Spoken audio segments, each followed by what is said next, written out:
Welcome under virtual learning platform in this course for system operation and control. Actually, this is fourth class lecture number 4. We already discussed power system design issue in different power quality issue. Then we top of security related topics.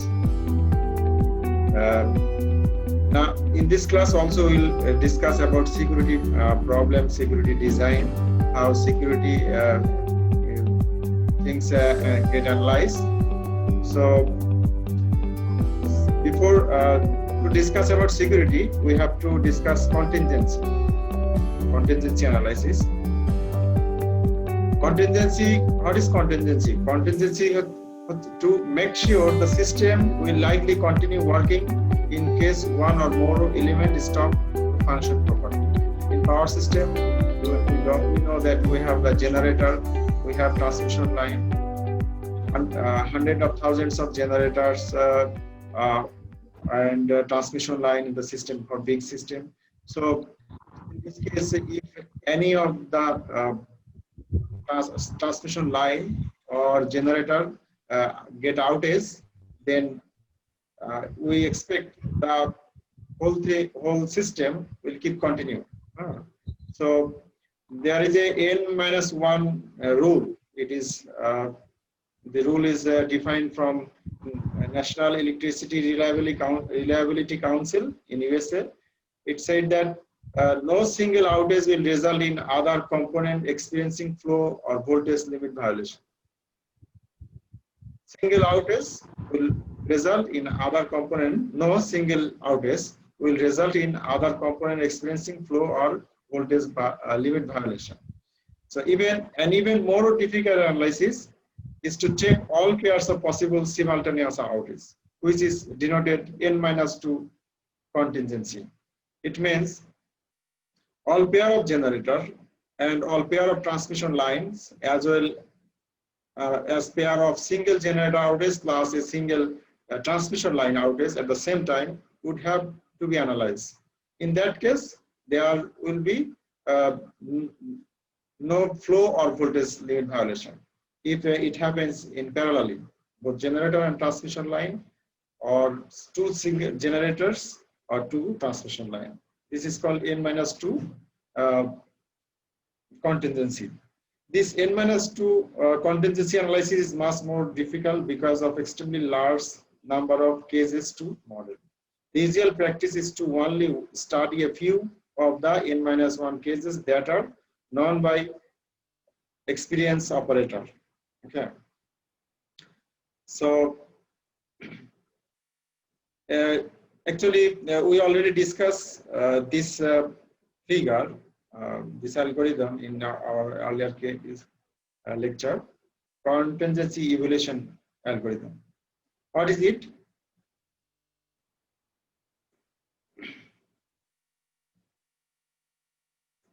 So start from the input of the system, set system model to initial condition like generation lower and upper limit, transmission lines maximum limit, all this stuff.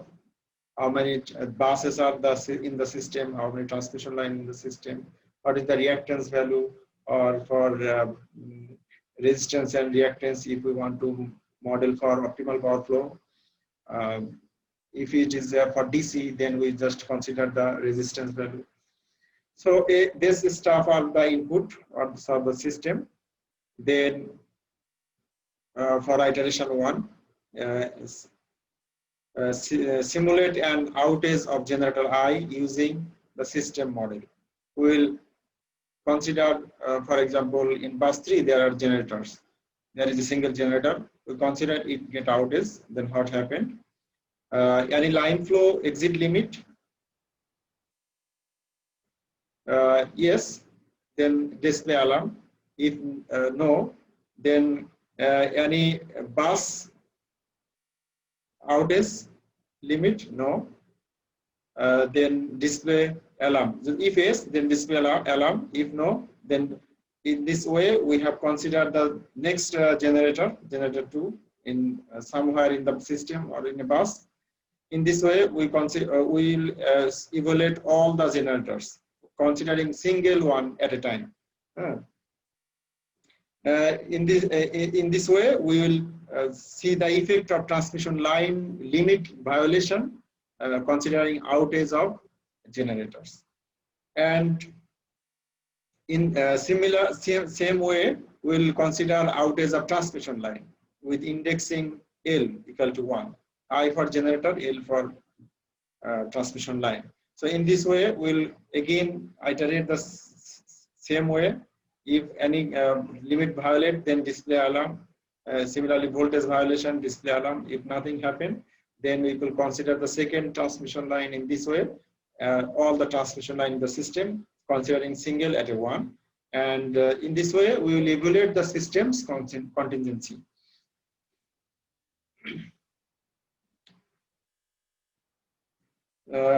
This is the previous lecture things. We will connect this content with today's class. The reference for class is still this book, chapter 7, security analysis. So we are going to this chapter 7 where we should start. 3 maybe DC modeler kisu assumption আছে যেমন আমরা resistance কে লাইনের reactance এর value নিব সেটা আর এরপরে প্রত্যেক বাসের ভোল্টেজ ইউনিটি হতে হবে এই ধরনের কিছু লিমিট নিয়ে আমরা যে ডিসি মডেলের কথা বলছি যে আগের সেমিস্টারে পড়ছিলাম যে ডিসি পাওয়ার ফ্লো মডেল সেই ডিসি পাওয়ার ফ্লো মডেলকে বেস করে লিনিয়ার সেনসিটিভিটি ফ্যাক্টর সেই দুটো আমরা আলোচনা করব তার দুটো ফ্যাক্টরের কথা বলছি I say 2 factor like power transfer distribution factor PDDF, line outage distribution factor LODF. So power transfer distribution factor, what it is. আমরা যদি ফিগারটা দেখি ফিগারটা যদি চিন্তা করি তাহলে একেবারে সহজে ফিগার বোঝা যাবে যেখানে যে এটা 6 বাস সিস্টেম তাই না 6টা বাস আছে and 11 ট্রান্সমিশন লাইন আছে 3 জেনারেটরস আছে 1 2 3 তে one is a reference bus. এখন in this case আমরা যদি বলি যে 11 transmission line কোন একটা line any line of this system what is the power flow when one of the generator get outage যেমন এখানে 3 নাম্বার জেনারেটর যদি আউট হয় তাহলে আমি যদি চাই জানতে যে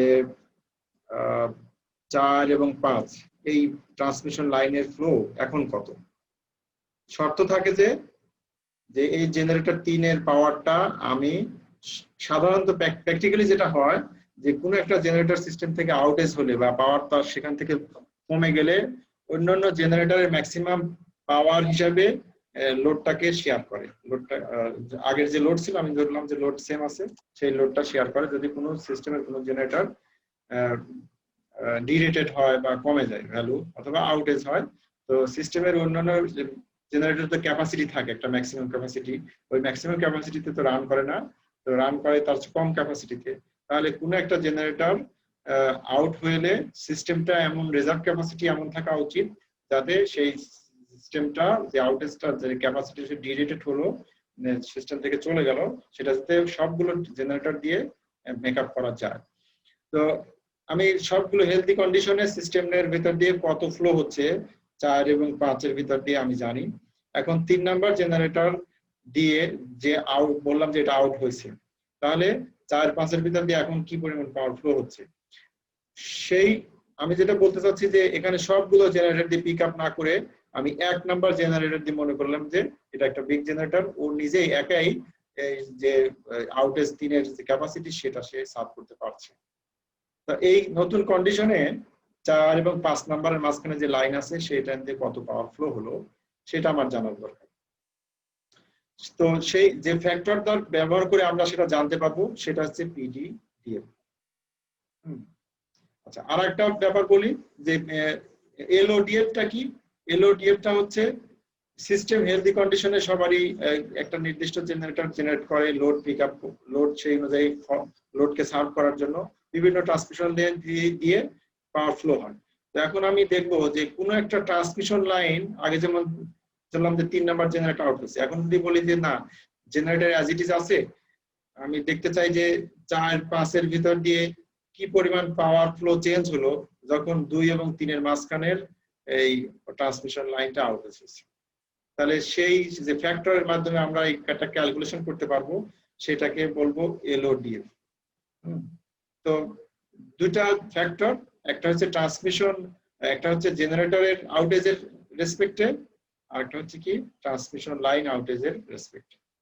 তো পাওয়ার ট্রান্সফার ডিস্ট্রিবিউশন ফ্যাক্টরটা এখানে আমরা ডিফাইন করলাম PDDF IJL, যেখানে L for line index, I for bus where power is injected, J bus where power is taken out, del FL change in megawatt power flow on line L when a power transfer of LP del P is made between I and J. Del P is a power transfer from bus I to J.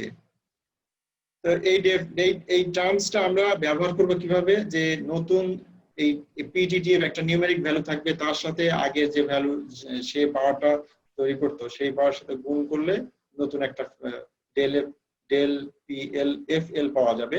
সেই FL এর সাথে for example এখানে নতুন flow on line L new flow, অথবা outage flow for hot outage, generation outage. কোন একটা generator outage হলে যে লাইনের ভিতর দিয়ে নতুন ভাবে যে ফ্লো হচ্ছে সেই টার্মটা হচ্ছে FL উপরে cap is equal two outage ছাড়া নরমালি সেই লাইনের ভিতর দিয়ে কি পাওয়ার ফ্লো হচ্ছে প্লাস যে টার্ম নিউমেরিক একটা ভ্যালু পাবো সেই ভ্যালু ইনটু ডেল পি। তাহলে এর মাধ্যমে আমরা কি পাইতে পারি, যে লাইনের ভিতর দিয়ে যে পাওয়ার ফ্লো হচ্ছে সেটা বের করতে পারি। এইটা যে পরের অংশ আছে এটা এখন এই পর্যায়ে দরকার নেই, আমি সরাসরি এখন লাইন আউটেজ ডিস্ট্রিবিউশন ফ্যাক্টর বের করতে চাচ্ছি। সেম ফিগার যদি আমরা চিন্তা করি তাহলে LODF, L কে equal to del FL by F naught K subscript. তো এখানে line outage distribution factor when monitoring line হচ্ছে মনিটরিং লাইন কে L আর হচ্ছে আউটেজ লাইন K, তাহলে del F হলো change in megawatt flow on line L, যেটা আমরা মনিটর করতেছি সেটা কি পরিমাণ চেঞ্জ হলো, আর যেটা F কে যে লাইনের ভিতর দিয়ে যখন ভালো ছিল লাইনটা আউটেজ হচ্ছিল না তখন এই লাইনের ভিতর দিয়ে কি পরিমাণ পাওয়ার ফ্লো হচ্ছে। তাহলে আমরা যদি এই LODF টা জানি কোনোভাবে, তাহলে তখন নতুন ভাবে এই লাইনের ভিতর দিয়ে কি পরিমাণ পাওয়ার ফ্লো হচ্ছে আউটেজের কারণে সেটা এইটা এক্সপ্রেশন দিয়ে বের করতে পারবো। কেমন? তো এটাই হচ্ছে LTDF এবং LODF দুটা ডেফিনেশন। আমরা যদি এখন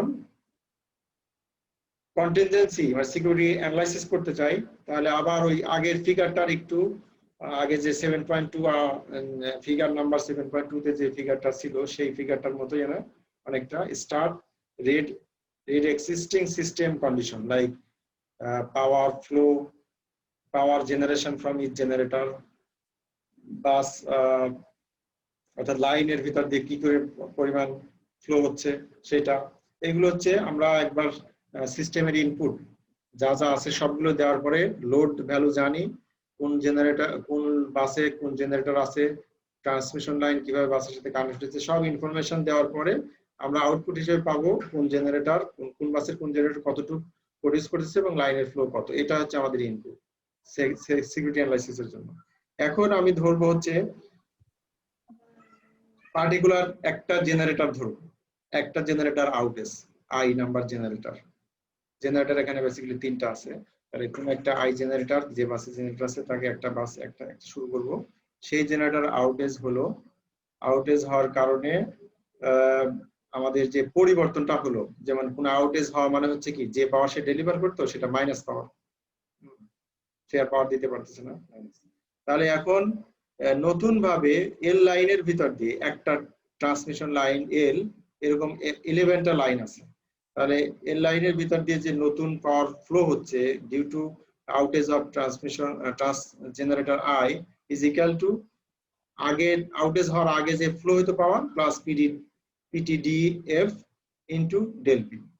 তো এর মাধ্যমে আমরা যে নতুন ফ্লোটা পাইলাম সেই ফ্লোটা চেক করব এর থ্রেশহোল্ডের বেসিসে, যে এই লিমিট যেটা নিউ লিমিট হলো সেটা এক্সিড করছে কিনা তার ম্যাক্সিমাম লিমিট।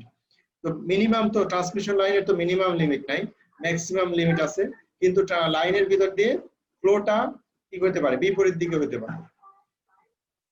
বিপরীত দিকে হওয়ার কারণে আমরা এই ম্যাক্সিমাম লিমিটেরই একবার মাইনাস দিচ্ছি একবার প্লাস দিচ্ছি এবং চেক করছি যে এই নতুন ফ্লোটা এর ভিতরে আছে কিনা। যদি ভিতরে থাকে দ্যাটস ওকে, আমরা পরবর্তী লাইনে চলে যাব। আর না হলে যদি লিমিট ক্রস করে তাহলে নো, ক্রস করছে, ডিসপ্লে অ্যালার্ম মেসেজ। অপারেটরকে মেসেজ দেবে যে এই জেনারেটর আউটেজ করার কারণে পার্টিকুলার এই লাইনের ফ্লো লিমিট ভায়োলেট করছে, রেড সিগন্যাল পেয়ে যাবে। এরপরে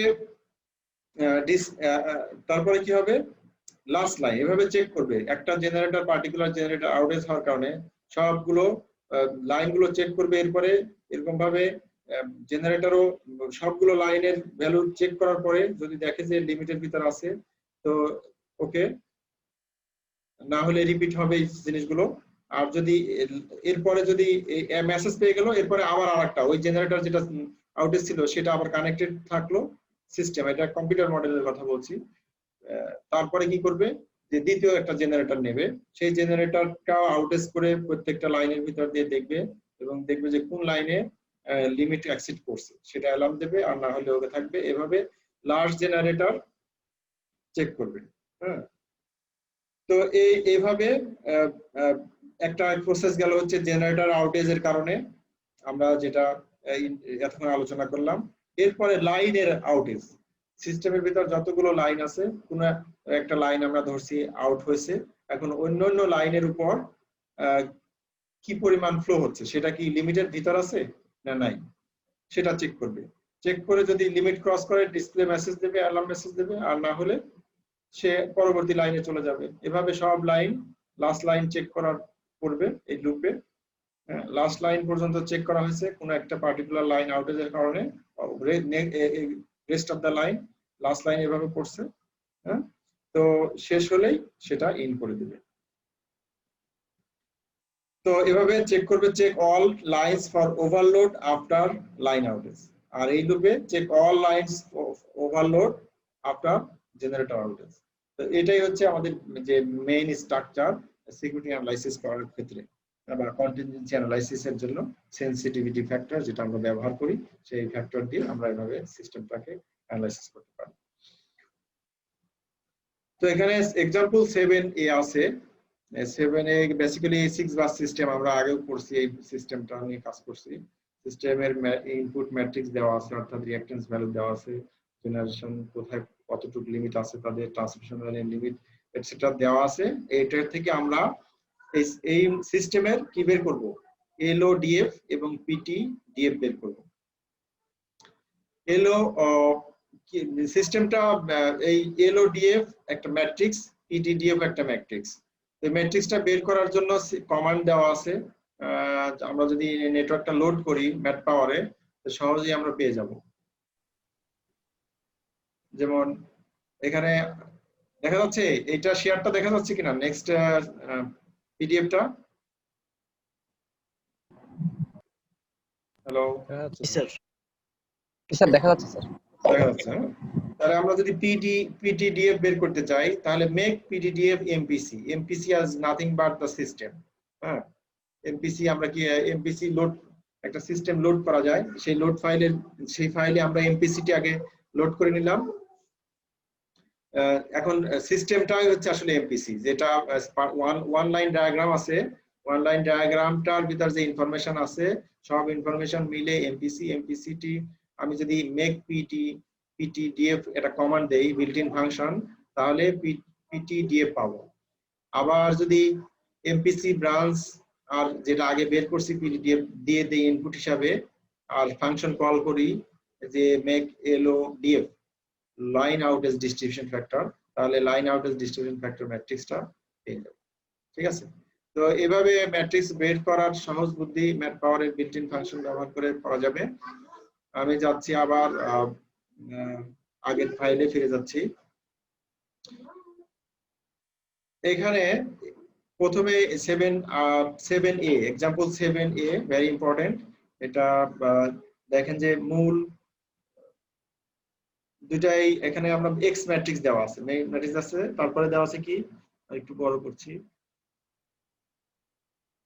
এটা হচ্ছে সিস্টেমের ম্যাট্রিক্স, হ্যাঁ, রিঅ্যাকট্যান্স ম্যাট্রিক্স আর কি। লাইন আউটেজ ডিস্ট্রিবিউশন ফ্যাক্টর প্রথমে এটা বের করছে, LODF ম্যাট্রিক্স।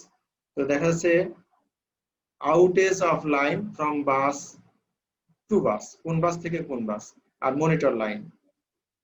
আমি যদি মনে করি যে এই সিস্টেমের 1 আর 2 মনিটর করব, 1 আর 2 এর মাঝখানে যে লাইন আছে এই লাইনটা মনিটর করব, যে এই লাইনের ভিতর দিয়ে কি পরিমাণ পাওয়ার ফ্লো হচ্ছে। বেস কেসের ফ্লোটা দেওয়া আছে এখানে, যেমন এখানে দেওয়া আছে 1 আর 2 এর ভিতর ফ্লো হচ্ছে 60.65 মেগাওয়াট পাওয়ার। তো এখন যদি এখানে লাইন, কোন লাইনটা আউটেজ হবে, লাইন 1-2 আউটেজ, লাইন 1-4 আউটেজ, তাহলে যে ফ্যাক্টর গুলো দেওয়া আছে এলো ডিএফটা এইগুলোই হচ্ছে, যেমন 1-4 আউটেজ হয়েছে 1-4, তাহলে 1-2 এর ভিতর দিয়ে আগে যে 60.65 ফ্লো হতো, এখন 1-4 কোথায় গেল, এই যে 1-4টা আউট হয়েছে। এই আউট হওয়ার কারণে পাওয়ার ফ্লো এখন কি চেঞ্জ হয়েছে 1-2 তে, ঠিক আছে। তাহলে সেই জিনিসটা বের করতে হলে আমার কি লাগবে, যে আগে আমি বেস কেসে জানি যে পরিমাণ পাওয়ার ফ্লো হচ্ছে, প্লাস এইটার সাথে এই যে 1-4 যে এলো ডিএফটা পাওয়া গেল, সেই এলো ডিএফ এর সাথে যদি আমি যে বেস যে পাওয়ারটা ফ্লো হচ্ছিল সেটা মাল্টিপ্লাই করি, সরি এখানে দেখছি, ফর এক্সাম্পল এইটাতে আসি,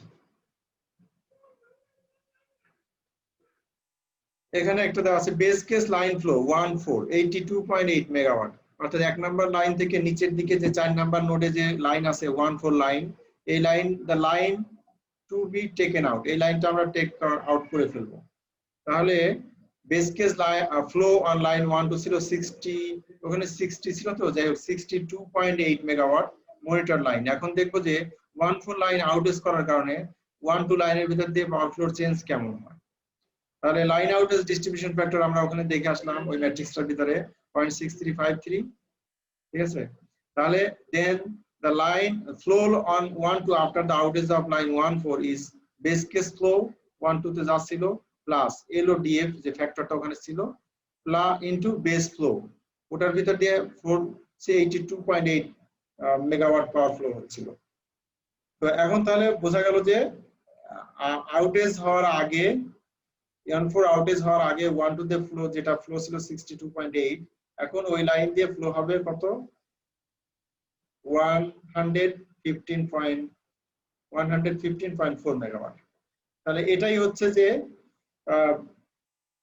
লাইন আউটেজ 1-4 আউট হওয়ার পরে 1-2 লাইনের ভিতর দিয়ে বেশি ফ্লো হচ্ছে। তো এইটা এখন আমি কি করব, কম্পেয়ার করব যে তার লিমিট আছে কিনা এর ভিতর। লাইনের লিমিট যদি ধর 110 মেগাওয়াট থাকে আর যদি 115.4 মেগাওয়াট ফ্লো হয়, তাহলে বোঝা যাবে যে এটা কি ক্রস করে যাচ্ছে। তাহলে একটা অ্যালার্ম দিবে অপারেটরকে যে এই পার্টিকুলার লাইন আউটেজ হওয়ার কারণে এই পরিমাণ 5.4 মেগাওয়াট পাওয়ার বেশি হবে এই লাইনটি। তাহলে সাথে সাথে সে কি, এটা তো কম্পিউটার মডেল, তো এই মডেলের অ্যানালাইসিস দেখে সে প্রিডিক্ট করতে পারবে, ফোরসি করতে পারবে এরকম সিচুয়েশন হলে এতটুকু পাওয়ার ফ্লো হবে, আগে থেকে সে আওয়ার থাকবে, এর পরিপ্রেক্ষিতে আমাকে কি স্টেপ নিতে হবে, ঠিক আছে। তো এটাই তারা LODF দ্বারা আমরা কিভাবে এভাবে লাইন, যেমন আমরা দেখালাম যে 1-4 আউটেজ হয়েছে, এরকম ভাবে অন্য লাইন আউটেজ হলেও কি ইফেক্ট হবে সেই জিনিসটা, এবং মনিটর লাইন গুলো ভিন্ন। এই যে আমি এভাবে কি অ্যানালাইসিস করতে পারবো যে লাইন হচ্ছে 1 থেকে 2 আউটেজ হচ্ছে, 1 থেকে আমি দেখবো এই একটা পার্টিকুলার রো কে ঠিক রাখবো, যেমন 1 2 2 লাইন হচ্ছে 1 2 এর 1 আর 2 নোডের মাঝখানের লাইন আমি চেক করতেছি, মনিটর করতেছি, এবং আউটেজ হবে 1 থেকে 2 এর মধ্যে আউটেজ হচ্ছে, 1 থেকে 4 এর মধ্যে আউটেজ হচ্ছে, 1 থেকে 5 এর এটা আউটেজ হলে 1 2 এর ভিতর দিয়ে কি চেঞ্জ হবে। এভাবে যতগুলো লাইন আছে সবগুলো লাইনকে আমি আউটেজ করে দেখবো যে 1 2 এর মধ্যে কিভাবে যাচ্ছে এবং চেঞ্জ হচ্ছে।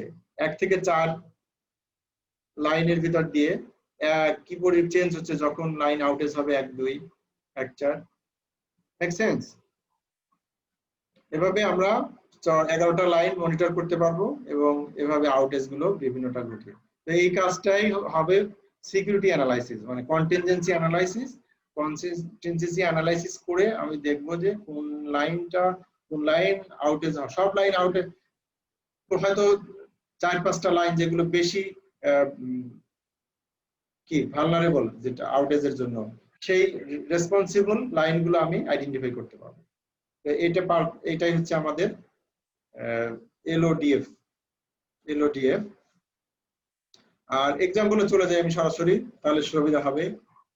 পিটিডিএফ, পাওয়ার ট্রান্সফার ডিস্ট্রিবিউশন ফ্যাক্টর।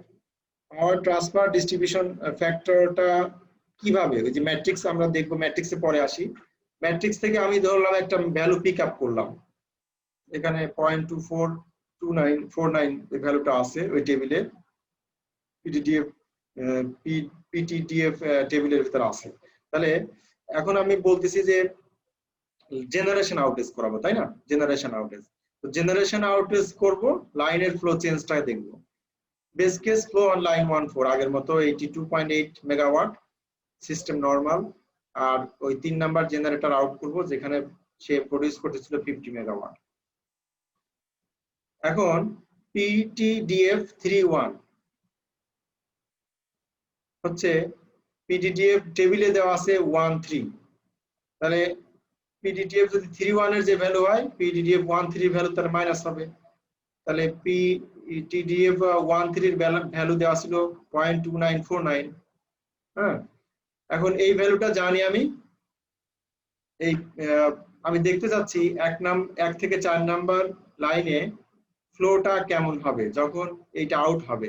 কিন্তু এটা আউট হবে যে, আমরা চিন্তা করব যে এটা আউট হলেও এই পার্টিকুলার জেনারেটর আউট হলো, কিন্তু এই জেনারেটরটা পিক আপ করবে, এই জেনারেশনটা পিক আপ করবে 1 নাম্বার জেনারেটর। 13 আছে তো, 1 হচ্ছে রেফারেন্স, 3 হচ্ছে আউটেজ, তাহলে 1 নাম্বার জেনারেটর দ্বারা আউটেজ হয়। আবার বলছি যে এটা কিন্তু প্র্যাকটিক্যালি প্রত্যেকটা জেনারেটরের ম্যাক্সিমাম পাওয়ার অ্যামাউন্ট হারে রেট অনুযায়ী জেনারেটর লোডগুলো পিক আপ হবে, কিন্তু স্পেশাল এই কেসে আমরা স্টাডির সুবিধার্থে আমরা বলছি যে পার্টিকুলার 1 নাম্বার জেনারেটর থেকে এটা মেকআপ হবে।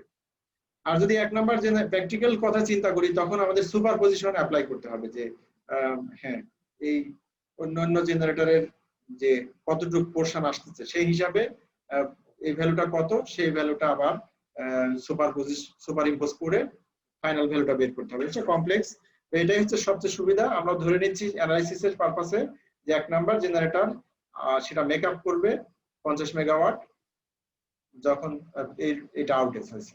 তো এই ফ্যাক্টরটা আমরা পেলাম 3113 মাইনাস বিপরীত সাইন, পিটিডিএফ রেডি হয়ে গেল। পিটিডিএফ, then the flow on line 14 after generation outage is base case flow 82.84 এতটুকু প্লাস পিটিডিএফ ভ্যালু 31 ইনটু জেনারেশন যে কি পরিমাণ আউটেজ হয়েছে 3 নাম্বার থেকে, তাহলে 82 প্লাস এই যে মাইনাস সাইন, যেহেতু 31 আসলে টেবিলে ভ্যালু দেওয়া আছে 13, মাইনাস হলো আবার 60 মেগাওয়াট। হ্যাঁ, 60 মেগাওয়াট, ভুল লিখছি কিনা আই এম নট শিওর, এটা 50 হওয়ার কথা। এনিওয়ে, তো এই দুটো মাল্টিপ্লাই করলে, সাম করলে যে ভ্যালু আসে, সেই ভ্যালুটা এখন সেই নতুন ফ্লোটা হবে কোন লাইনের ভিতর দিয়ে, 1 আর 4 নোডের মাঝখানে যে লাইন আছে, আগে 82.8 হতো, এখন 100.49 মেগাওয়াট পাওয়ার ফ্লো হবে। এবার আবার এই ভ্যালুটা এখন চেক করবে কি এই লাইনের লিমিট ক্রস করছে কিনা। আগে যেমন আমরা আগের এক্সাম্পলে দেখলাম যে কি 1 মনিটরিং লাইন ছিল, কোনটা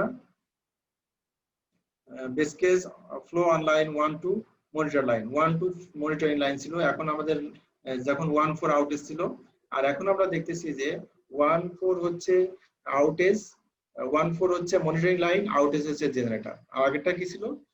লাইন ছিল আউটেজ 1-4। এখন 1-4 এর ভিতর দিয়ে কি পরিমাণ ফ্লো চেঞ্জ হচ্ছে সেটা দেখবো 3 নাম্বার জেনারেটর আউট করে। তো দেখা গেল যে 100.49। তাহলে এখন এই ভ্যালুটা যে 1-4 লাইনের ম্যাক্সিমাম লিমিট ক্রস করে কিনা। যদি লিমিটের ভিতর থাকে দ্যাটস ওকে, কোনো অ্যালার্ম সেন্স আসবে না। আর যদি ক্রস করে তাহলে অ্যালার্ম সিস্টেম অ্যালার্ম অপারেটরের কাছে চলে যাবে। তো এইটাই হচ্ছে আমাদের কি অ্যানালাইসিস করা। আমরা অ্যানালাইসিস করতে পারবো যে একটা সিস্টেম থেকে জেনারেটর আউটেজ হলে যে একটা ম্যাট্রিক্স আমরা পাবো, সেই ম্যাট্রিক্সের পিটিডিএফ এর কোনো পার্টিকুলার কম্পোনেন্ট যেটা প্রযোজ্য সেটা ব্যবহার করে কোন লাইন লিমিট ভায়োলেট করতেছে না সেটা চেক করতে পারবো। তো এই ম্যাট্রিক্সটা অনেক বড় ওটার তুলনায়। স্টিল এখানেও মনিটর লাইন ওভাবেই 11টা লাইন মনিটর করতে হবে। তো এখন হচ্ছে ফর এক্সাম্পল এখানে কি ভ্যালু দেওয়া আছে 0.294913। তাহলে 13 বোঝাচ্ছে যে এক নাম্বার হচ্ছে রেফারেন্স জেনারেটর, 3 নাম্বার আউট হয়েছে। 3 নাম্বার জেনারেটর যে আউটেজ ক্যাপাসিটি সেটা 1 দ্বারা রিকভার হয়েছে। তো এই ফ্যাক্টরটা আমি যদি দেখতে চাই যে 1 থেকে 4 লাইন, কেবলই আমি আলোচনা করলাম যে 1 থেকে 4 নাম্বার লাইনের ভিতর দিয়ে চেঞ্জ কতটুকু চেঞ্জ হয়েছে, তাহলে আগে যে 3 নাম্বার জেনারেটর যা প্রডিউস করতো তার সাথে যেটা আউট হয়েছে সেটা না মাইনাস সাইন, আর এখানে ভ্যালু দেওয়া আছে 13, কিন্তু আমরা ক্যালকুলেশন করতেছি 31 এর জন্য যে 3 আউটেজ হচ্ছে 1 নাম্বার রেফারেন্স। তাহলে 13 তে যে ভ্যালু আসবে 31 এর বিপরীত হবে মাইনাস সাইন হবে, মাইনাস নিলাম আর ওর ক্যাপাসিটি নিলাম 3 এর ক্যাপাসিটি গুণ করে আগে 14 এর ভিতর দিয়ে যে ফ্লো হচ্ছে তার সাথে এই দুইটা জিনিস গুণ করার পরে যেটা পাবো সেটাই হচ্ছে 1 আর 4 এর ভিতর দিয়ে ফ্লো হবে। ঠিক একই ভাবে আমরা অন্য যে কোনো জেনারেটরের আউটেজ যেখানে অন্য একটা লাইন দিয়ে অন্য একটা জেনারেটর দিয়ে কম্পেনসেট হচ্ছে ইন্ডিভিজুয়ালি, সেইটা আমরা যে কোনো লাইনকে মনিটর করতে পারবো। এই ভ্যালুগুলো তার জেনারেটর ক্যাপাসিটি দিয়ে গুণ করে আগের ভ্যালুর সাথে যোগ করলে এভাবে প্রত্যেকটা লাইনের আমরা ক্যাপাসিটি মনিটর করতে পারবো যে আউটেজ হচ্ছে কিনা অথবা লিমিটের ভিতর আছে কিনা। তো এভাবে মানে হ্যান্ড ক্যালকুলেশন সোর্ট আউট করাই যাবে না, এজন্য আমাদের কম্পিউটারের ব্যবহার নিতে হবে। তবে আমরা এই অ্যানালাইসিস করতে পারবো এই ভ্যালুটা, এই পিডিডিএফ ম্যাট্রিক্সটা বের করতে পারবো, তারপরে এলওডিএফ ম্যাট্রিক্স বের করতে পারবো। বের করে একটা নেটওয়ার্ক থাকলে ইজিলি এই ভ্যালু দেওয়া থাকলে আমরা চেঞ্জটা এভাবে ক্যালকুলেশন করে করতে পারবো। কিন্তু অ্যাজ এ হোলস নেটওয়ার্ক নিয়ে এভাবে বারবার ম্যানুয়ালি ক্যালকুলেশন করা টাইম কনজিউমিং এবং ইম্পসিবল অলমোস্ট। সেজন্য আমাদেরকে কি এই যে সিস্টেমটার মডেলটা আমরা ম্যাথ পাওয়ারে সিমুলেট করব, তারপরে ওই ভ্যালুগুলো ম্যাট্রিক্স থেকে বের করতে পারবো। আমি যদি বলি যে এই লাইনের ভিতর দিয়ে এখন নতুন কতটুকু ফ্লো হবে, পার্টিকুলার এই জেনারেটর আউটেজ হচ্ছে এবং এই জেনারেটর যে আউটেজ পরিমাণটা এত নাম্বার জেনারেটর দ্বারা কম্পেনসেট হচ্ছে ফর এক্সাম্পল, তাহলে কি পরিমাণ ফ্লো চেঞ্জ হবে, কতটুকু নতুন ফ্লো হবে এবং সেটা লিমিট ক্রস করবে কিনা। লিমিট ক্রস করবে কি করবে না সেই সেসব ভ্যালু আমাদের আগেই দেওয়া থাকবে, সুতরাং আমরা সেটার সাথে কম্পেয়ার করে বুঝতে পারবো। ঠিক একইভাবে সিস্টেমের কোনো একটা লাইন আউটেজ হলে অন্য লাইনের ভিতর দিয়ে নতুন পরিবর্তন কতটুকু হচ্ছে সেটা বের করতে পারবো এবং সেই লাইনের লিমিটের সাথে ম্যাক্সিমাম লিমিটের সাথে কম্পেয়ার করে আমরা কি যে নতুন সেটা লিমিট ক্রস করতেছে কিনা সেটা আইডেন্টিফাই করতে পারবো। তো এই হচ্ছে আমাদের আজকের দুটা ফ্যাক্টর, বিশেষ করে linear sensitivity factor DC power flow মডেলের সাথে রিলেটেড। তো এই জিনিসটা স্টাডি করতে হলে আমি যেটা বলতেছি যে ম্যাথ পাওয়ারে এই দুটা ফাংশন আমাদেরকে ম্যাথ পাওয়ারের অপারেশন জানতে হবে। ম্যাথ পাওয়ার আমি সাজেস্ট করবো সবাই আপনারা ডাউনলোড করে ম্যাথ ল্যাবের সাথে মানে লিংক করে দিয়ে সিম্পল এই যে এমপিসি তৈরি করা আগে শেখেন, এমপিসি, তারপরে এমপিসি তৈরি হয়ে গেলে এই ফাংশন কল করলে আমরা পিডিডিএফ এবং এলপিএফ। তো এই নেক্সট অ্যাসাইনমেন্ট থাকবে যে যেটা আমরা পেয়েছি এখানে এই টেবিলটা তৈরি করা। এই নেটওয়ার্ক থাকবে 6 বাস সিস্টেম আছে, 6 বাস সিস্টেমই অ্যাজ ইট ইজ থাকবে। আমরা 6 বাস সিস্টেমটার ইনপুট থেকে আমরা কি এরকম নিজেরা তৈরি করব, নিজেরা ম্যাথল্যাবে আউটপুট নিয়ে আসবো কমান্ড উইন্ডোতে, সেটা ওখান থেকে কপি করে পেস্ট করে রিপোর্ট আকারে দেখাবো এবং প্রত্যেকেই চয়েস করব কোনো ইন্ডিভিজুয়াল জেনারেটর।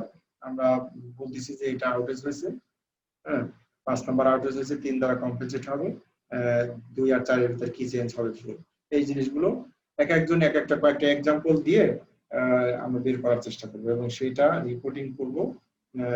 রিপোর্টিং এর আগে যে এল মানে লিনিয়ার জেনারেশন শিফট ফ্যাক্টর বা কি বলে আরেকটা নাম যে এলটি ডিএফ নাকি পিটিডিএফ কি, তারপরে এলওডিএফ কি, এগুলোর definition plus mathematical expression with Notion define করে তারপরে আমরা এটা রিপোর্টিং করব। এটা হচ্ছে আমাদের সেকেন্ড অ্যাসাইনমেন্ট।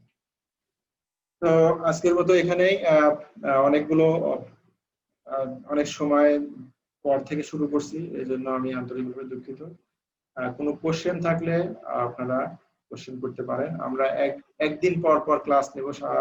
ক্লাসটা যেহেতু আমাদের খুব তাড়াতাড়ি শেষ করতে হবে 15 তারিখের ভিতর দিয়ে, আমরা আজকে যেমন ক্লাস নিলাম এই টাইমেই 7টার দিকেই আবার আজকের রবিবারে ক্লাস নেওয়ার চেষ্টা করবো। যদি কোনো চেঞ্জ লাগে তাহলে আমি সেটা বলবো।